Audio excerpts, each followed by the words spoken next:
अरे भैया, जब सोने के लिए जमीन है तो डल्लर की क्या जरूरत है?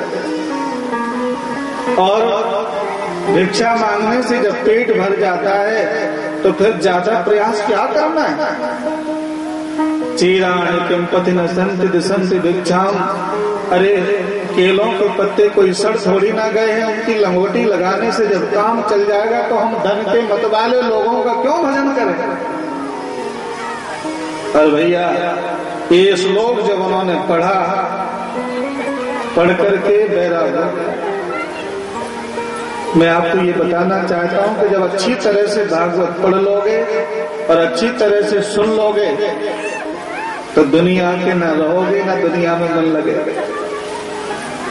देखो, सुखदेव जी ने भागवत सुनी कि नहीं? एक बार सुनी और घर छोड़ करके चले गए।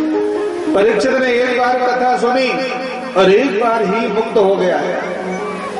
तो ये सोचिए कि जब तक हम लोग मुक्त नहीं हुए हैं तब तक हमने ना अच्छी तरह से पढ़ी है ना अच्छी तरह से सुनी है। 2-3 साल बीत गए।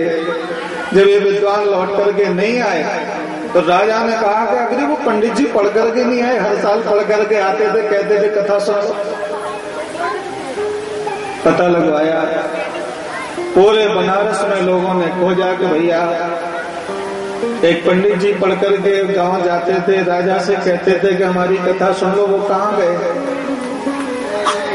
मालूम है, दशास में घाट पर पंडित जी ने छोटी सी झोपड़ी बनाई और झोपड़ी बना करके उसमें बैठ करके गंगा जी को भागवत का पाठ सुनाते रहते थे और आंखों से आंसुओं की धार बहती रहती थी और रोते रहते थे